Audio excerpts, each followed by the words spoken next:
Jazzy Aroma. Hello friends, இன்னைக்கு Cooku with Comali Baba master செஞ்ச chicken உருண்டை குழம்பு தான் உங்களுக்கு எப்படி செய்யலாம்ங்கறத செஞ்சு காமிக்க போறேன். இதை எப்படி செய்யலாம்ங்கறத நாம இப்ப பார்க்கலாம். முதல்ல சிக்கன் உருண்டை செய்யிறதுக்கு நான் வந்து 400 கிராம் அளவுக்கு எலும்பில்லாத சிக்கன் கறி எடுத்து வச்சிருக்கேன். நெஞ்சி கறி மட்டும் எடுத்தாலும் போதும். அதை மட்டும் எடுத்துட்டு துண்டு துண்டா கட் பண்ணி மிக்ஸில போட்டு நல்லா ஃபைன் பேஸ்டா அரைச்சு எடுத்து வச்சுக்கோங்க. கரகரப்பா அரைக்க கூடாது. அப்படி அரைச்சோம்னா சிக்கன் உருண்டை வந்து ஹார்டா இருக்கும். இந்த மாதிரி ஃபைன் பேஸ்டா அரைச்சா தான் சாஃப்ட்டா இருக்கும். இப்போ கொஞ்சம் போல மஞ்சத்தூள் ஆட் பண்ணிக்கோங்க, கொஞ்சம் மிளகாத்தூள் ஆட் பண்ணிக்கோங்க. உங்க காரத்துக்கு தகுந்த அளவுக்கு. கொஞ்சோண்டு கரம் மசாலாவும் சேர்த்துக்கோங்க. அப்புறம் ஜிஞ்சர் கார்லிக் பேஸ்ட் 1 டீஸ்பூன் சேர்த்துக்கோங்க. தேவையான அளவுக்கு உப்பு ஆட் பண்ணிக்கோங்க. இப்போ வந்து ஒரு பல்லாரியை வந்து பொடிசா நறுக்கி வச்சிருக்கிறேன். அதையும் கொஞ்சோண்டு கொத்தமல்லி இலையும் பொடிசா கட் பண்ணி வச்சிருக்கிறேன். இது ரெண்டையும் சேர்த்து நல்லா மிக்ஸ் பண்ணி விடுங்க. மேலோட்டமாக தான் மிக்ஸ் பண்ணணும். ரொம்ப அழுத்தி சப்பாத்தி மாவு பிசைகிற மாதிரிலாம் ரொம்ப அழுத்தி மிக்ஸ் பண்ணிடக்கூடாது. நல்லா எல்லா இடத்துலையும் பரவுற மாதிரி விரலால் மட்டும் லேசாக கிளறி விடுங்க. ரொம்ப மிக்ஸ் பண்ணோன்னா நம்மளுக்கு உருண்டை வந்து சாஃப்டாக கிடைக்காது, ஹார்டாயிரும். அதனால் லேசாக விரவனாப்பில் இந்த மாதிரி மட்டும் மிக்ஸ் பண்ணி எடுத்து வச்சுக்கோங்க. மிக்ஸ் பண்ணி எடுத்து வச்சதுக்கு அப்புறம் உருண்டையை பிடிக்கிறதுக்கு நம்மளுக்கு கையில் ஒட்டும். அது ஒட்டாமல் இருக்கிறதுக்காக லேசாக ஆயில் மட்டும் கையில் அப்ளை பண்ணிவிட்டு அதுக்கப்புறம் சின்ன சின்ன பால்ஸாக பிடிங்க. இந்த மாதிரி கையில் வந்து ஆயிலை வந்து அப்ளை பண்ணிக்கோங்க.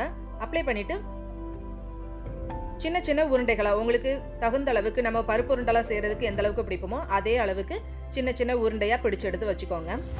இந்த மாதிரி லேசாக உருட்டினாலே போதும். ரொம்ப டைட்டாலாம் உருட்ட வேண்டாம். லேசாக உருட்டினாதான் நம்மளுக்கு உள்ளெல்லாம் குழம்பெல்லாம் மசாலாலாம் போய் சாப்பிட்றதுக்கும் டேஸ்ட் இருக்கும். அந்த அளவுக்கு நம்ம உருண்டை பிடிச்சி இந்த மாதிரி தனியாக எடுத்து வச்சுக்கணும். இந்த வீடியோ பார்க்குற யாராவது சப்ஸ்கிரைப் பண்ணாமல் பார்க்குறீங்களா? ப்ளீஸ் சப்ஸ்கிரைப் பண்ணிட்டு பாருங்கள். அப்போ தான் எங்களுக்கும் புது புது வீடியோக்கள் போடணுங்கிற ஒரு ஆர்வமும் இருக்கும். நீங்கள் எங்களை என்கரேஜ் பண்ண மாதிரியும் இருக்கும். அதனால் ப்ளீஸ் சப்ஸ்கிரைப் பண்ணிட்டு பாருங்கள். இப்போ நாம் எல்லா சிக்கன் பால்ஸையும் நல்ல உருண்டையாக உருட்டி எடுத்து வச்சாச்சு. இதை ஒரு பிளேட்டில் அப்படியே ஒரு ஓரமாக எடுத்து மூடி வச்சுருங்க. இப்போ நம்ம குழம்பு செய்கிறதுக்கு தேவையான தேங்காய் மசாலாவை எப்படி அரைக்கலாங்கிறத பார்க்கலாம். அதுக்கு ஒரு மிக்ஸி ஜாரை எடுத்துக்கோங்க. ஒரு 1/4 கப்லேருந்து 1/2 கப் அளவுக்கு தேங்காவை கட் பண்ணி சேர்த்துக்கோங்க.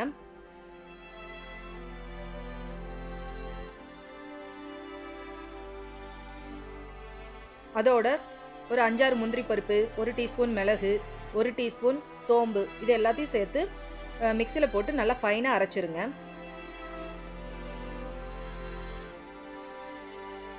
இப்போ மூடியை வச்சு மூடிட்டு நல்லா ஃபைன் பேஸ்ட்டாக அரைச்சி எடுத்து வச்சுருங்க. கரகரப்பாக அரைக்காதீங்க, நல்லா ஃபைன் பேஸ்ட்டாக அரைச்சிருங்க இந்த மாதிரி. அப்போ தான் குழம்பு வந்து ஸ்மூத்தாக இருக்கும்.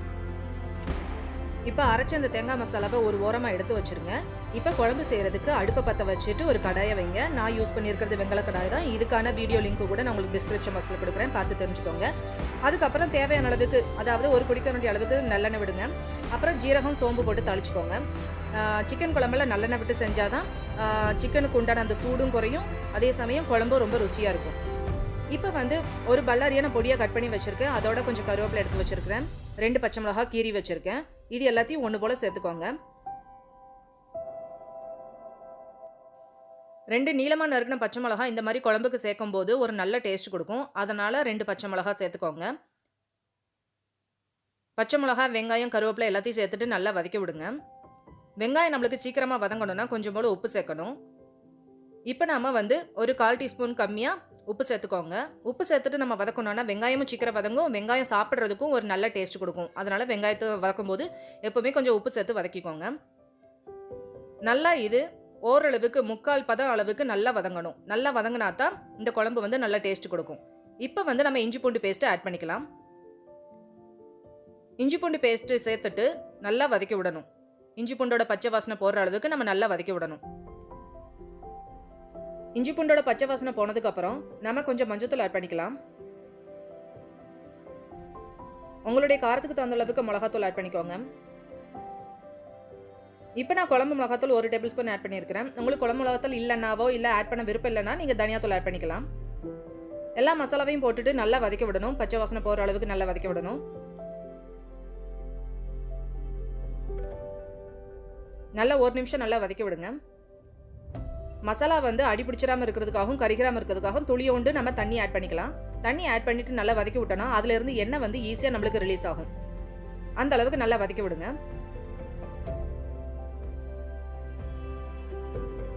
இப்போ நம்ம நறுக்கி வச்சிருக்கிற ஒரு தக்காளியை இதோட சேர்த்துக்கலாம். தக்காளி சேர்த்துட்டு துளியோண்டு உப்பும் சேர்த்துக்கோங்க. உப்பு சேர்த்துட்டு நல்லா வதக்கணும்னா தக்காளி சீக்கிரம் வதங்கி கொடுக்கும். அதனால 1 நிமிஷம் தக்காளியை நல்லா வதக்கி விடுங்க. இப்போ நாம 1 நிமிஷம் தக்காளியை நல்லா வதக்கியாச்சு. 1 நிமிஷம் நல்லா வதங்கினதுக்கு அப்புறம் ஒரு மூடியை வச்சு மூடிட்டு அடுப்பை வந்து சிம் பண்ணிட்டு இன்னும் 1 நிமிஷம் நல்லா வேக விடுங்க. அப்போ ஈஸியாக தக்காளி நல்லா வெந்து கொடுத்துரும். இப்போ பாருங்க நம்மளுடைய தக்காளி நல்லா மசிஞ்சு நல்லா குழஞ்சி வெந்துருச்சு. பார்த்தீங்களா, இந்த அளவுக்கு நல்லா குழஞ்சி தக்காளி வேகணும். இப்போ நம்ம ஏற்கனவே சிக்கன் பால்ஸ் எல்லாம் பிடிச்சு வச்சிருந்தோம் இல்லையா, அதுலேருந்து ஒரு உருண்டையை மட்டும் நம்ம இப்போ எடுத்துட்டு டேரெக்டாக இந்த மசாலாவோடய கொஞ்சம் சேர்த்து உதிராக ஊற்று விட்டுருங்க. அதோட 2-3 எலும்பு பீஸ் எல்லாம் இருக்கும் இல்லையா, நம்ம சிக்கன் பிரெஸ்ட் எடுத்தது போக எலும்பெல்லாம் இருக்கும் இல்லையா, அதை தூரப்படாமல் இந்த மாதிரி சேர்த்துட்டோம்னா நம்மளுடைய குழம்பு ஒரு தனியான ஒரு ருசி கொடுக்கும். அதனால எப்போதுமே சிக்கன் குழம்புக்கு எலும்பு தான் நல்லா ருசி கொடுக்கும்னு சொல்லுவோம் இல்லையா, அதனால கொஞ்சோண்டு இந்த எலும்பு பீஸையும் சேர்த்துக்கோங்க. நல்லா டேஸ்ட் கொடுக்கும். சேர்த்து நல்லா வதக்கி விடுங்க. அன்னைக்கு நான் அதோட சிக்கன் 65யும் செஞ்சேன். அதனால சிக்கன் 65க்கு ஊற வச்சிருந்த சிக்கன் பீஸும் 2-3 பீஸ் எடுத்து நான் இதில் போட்டுக்கிறேன். ஏன்னா இந்த மாதிரி சிக்கனோட சேர்ந்த எலும்பும் சேர்ந்து இருக்கும்போது இந்த குழம்பு நல்லா ருசி கொடுக்குங்கிறதால நான் 2-3 பீஸ் போட்டுக்கிறேன். இது உங்களுக்கு ஆப்ஷனல் தான், நீங்கள் சேர்த்துக்கோன்னா சேர்த்துக்கோங்க, இல்லைனா வேண்டாம். இப்போ நம்ம சேர்த்த சிக்கன் பீஸையும் சேர்த்துட்டு நல்லா வதக்கி விடுங்க. நல்லா வதக்கி விட்டு சுற்றி நல்லா எண்ணெய் பிரியறதண்டி நல்லா வதக்கி விடுங்க. எண்ணெயெல்லாம் நல்லா பிரிஞ்சதுக்கப்புறம் 2 கப் அளவுக்கு தண்ணி ஆட் பண்ணிக்கோங்க.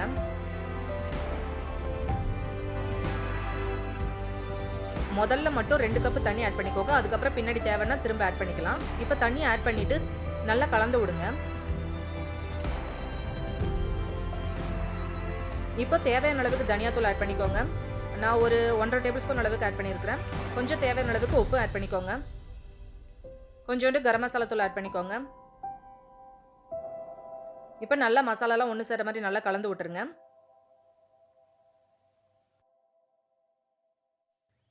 இப்போ நம்ம சேர்த்துருக்கிற எல்லா மசாலாவுடைய பச்சை வாசனை போகணும் இல்லையா, அதுக்காக ஒரு மூடியை வச்சு மூடிட்டு அடுப்பை நல்லா ஹை ஃப்ளேமில் வச்சுருங்க. ஹை ஃப்ளேமில் வச்சுட்டு நல்லா கொதிக்க விடுங்க. கொதிக்க வச்சு ஒரு 5 நிமிஷம் சிம்லனாலும் வச்சு நல்லா கொதிக்க விடுங்க. நல்லா பச்சை வாசனைலாம் போனதுக்கப்புறம் இப்போ வந்து மூடியை திறந்துட்டு நல்லா ஃப்ளேமை வந்து இப்போ இன்க்ரீஸ் பண்ணிடுங்க. நல்லா ஹை ஃப்ளேமில் வச்சுட்டு நம்ம உருட்டி வச்ச சிக்கன் பால்ஸை வந்து இப்போ ஒவ்வொன்றா போடணும். ஹை ஃப்ளேமில் வச்சு போட்டால் தான் உருண்டையும் பிரிஞ்சு போகாது, நல்லா போட்ட உடனே சீக்கிரமும் வெந்து கொடுத்துரும். அதனால் ஃப்ளேமை வந்து ஹையில் வச்சுட்டு உருண்டையெல்லாம் ஒவ்வொன்றா போடுங்க. மொத்தமாக தட்டிடாதீங்க, அப்புறம் எல்லாம் ஒன்று சேர்ந்து குழஞ்சிரும். இப்போ நான் போடுறேன் பாருங்க, இந்த மாதிரி ஒவ்வொரு உருண்டையாக தள்ளி தள்ளி இடம் விட்டு போட்டுக்கோங்க. ஒட்டி ஒட்டி போடாமல். இப்படி நம்ம ஒட்டி ஒட்டி போட்டோன்னா எல்லாம் ஒன்று சேர்ந்து ஒட்டிக்கிடவும் செய்யும், குலையவும் செய்யும். அதனால் தள்ளி தள்ளி முதல்ல போட்டுக்கோங்க. எல்லா உருண்டையும் போட்டு 1 நிமிஷம் நல்லா கொதிக்க விடுங்க. உருண்டையை போட்ட உடனே கிளறக்கூடாது. 1 நிமிஷம் கழிச்சதுக்கு அப்புறம் லேசாக இந்த மாதிரி பரட்டி பரட்டி விடுங்க.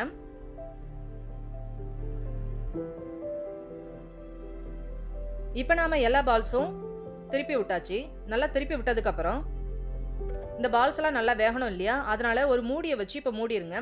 மூடியை வச்சு மூடிட்டு அடுப்பு சிம்மில் வச்சுட்டு ஒரு 5லேருந்து 10 நிமிஷம் நல்லா வேக விடுங்க. 5லேருந்து ஒரு 10 நிமிஷம் நல்லா வெந்தாலே போதும். ஏன்னா சிக்கன் பால்ஸ் நல்லா அரைச்சிருக்கதால சீக்கிரம் நம்மளுக்கு நல்லா வெந்துடும். இப்போ நம்ம மூடியை திறந்து பார்க்கலாம். 5லேருந்து 10 நிமிஷம் ஆயிடுச்சு. இப்போ பாருங்கள், நம்மளுடைய சிக்கன் பால்ஸ் நல்லா வெந்துருச்சு.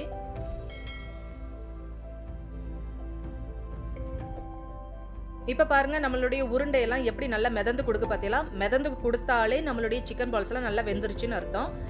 பாருங்க, நல்லா சூப்பராக வெந்துருச்சு பார்த்தீங்களா. இப்போ நம்ம அரைச்சி வச்ச தேங்காய் மசாலா இருக்கு இல்லையா, அதை இப்போ இதோட சேர்த்துக்கலாம். தேங்காய் மசாலாவை நல்லா ஃபைன் பேஸ்ட்டாக அரைச்சிக்கோங்க. அரைச்ச மசாலாவை இப்போ சேர்த்துட்டு நல்லா இப்போ கலந்து விடணும்.